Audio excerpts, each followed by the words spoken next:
বন্ধুরা, ঘুম থেকে উঠেছি যে কারণে একটু এলোমেলো হয়ে আছি।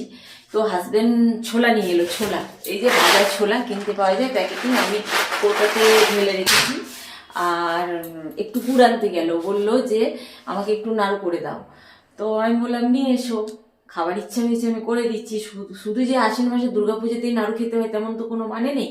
তো আমি দেখলাম ছোলা রয়েছে আর বাদাম ভাজা দেওয়া চলে, কিন্তু বাদাম ভাজার নাড়ুর বেশি দিন থাকে না, ওটা বাদামে এক ধরনের তেল, তো ওটা গ্যাস হয়ে যায়, মানে নাড়ুটা এক ধরনের গ্যাস হয়ে যায়।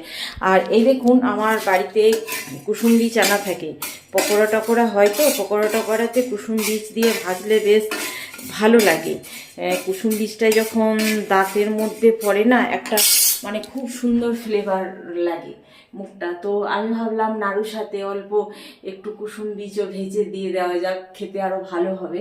তো আমার সাথে থাকুন, আমি কুসুম বীজ, ছোলা আর গুড় দিয়ে নাড়ু বানানো দেখাচ্ছি, দেখতে থাকুন। তো বন্ধুরা, গুড়টা তো আমি ফুটালাম, গ্যাসটা বন্ধ করে দিয়েছিলাম।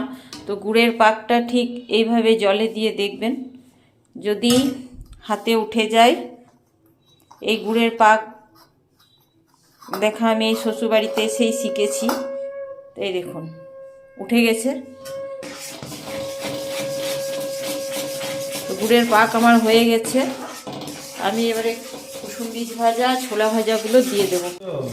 তো দেখো বন্ধুরা, গুড়টা মনে হচ্ছে খুব সুন্দর মরবে, কিন্তু বিষয়টা হচ্ছে গরম গুড়টা একটু ঠান্ডা না করলে না, গরম গুড়ে যদি কুসুম বীজ ছোলাগুলো দিয়ে দিই তাহলে মানে যে একটা কুড়মুড়ে ভাব সেটা চলে যাবে, ম্যান যাবে। তো একটু ঠান্ডা করব। হাজব্যান্ড বসে গেছে নাড়ু পাকানোর জন্য, থালা নিয়েও রেডি। বিষয়টা হচ্ছে সরস্বতী পূজার বার, প্রচুর শাকসবজি কাটতে হবে, যে কারণে আমি একটু কাজে করেই রাখবো। সন্ধ্যাবেলায় আমি শাকসবজি কাটবো, এই দিকটা রেডি করে হাজব্যান্ডকে বসিয়ে দেবো নাড়ু পাকাতে। তো এই গুঁড়ে যতগুলো হবে ততগুলোই দেবো। কুসুম বীজগুলো দিয়ে দিলাম, আর ছোলাগুলো যদি সব না নেই, ছোলা দু চারটা এমনি রয়ে গেলে কি হবে, মুড়িতে খাওয়া হবে। দেখো, আর দেবো দেবো, নিয়ে নেবে, নিয়ে নেবে গেলে ওই চারটি থাকতে পুরো মুড়ো করে খেতে সঙ্গে না, দিন দেবো, নিয়ে নেবে মনে হয়েছে তো, একটু লাড়ু হলেই ভালো, বেশি দিন দেবো। লড়াপড়া করলে হবে না, তাড়াতাড়ি পাকাইতে হবে। তো বন্ধুরা, নাড়ুর পাকটা না আর একটু মানে কি বলবো, আর একটু আগে নামাতে হতো, মানে খুব সুন্দর মরে গেল।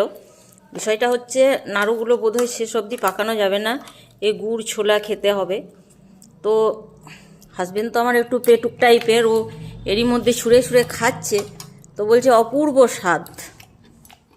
এই দেখুন ওর মুখ চলছে, অপূর্ব স্বাদ। যতগুলো পাকানো হয় হবে, তারপর এই যেমন গুড় চোনা যেমন খায়, গুড় ছোলা, সেই হিসাবে আমি কৌটোটাতে ভরে দেবো। ও সবসময় ছুঁড়ে ছুঁড়ে কিছু না কিছু খায়। একটু ধরো ধরো, এটা ধরো, আমি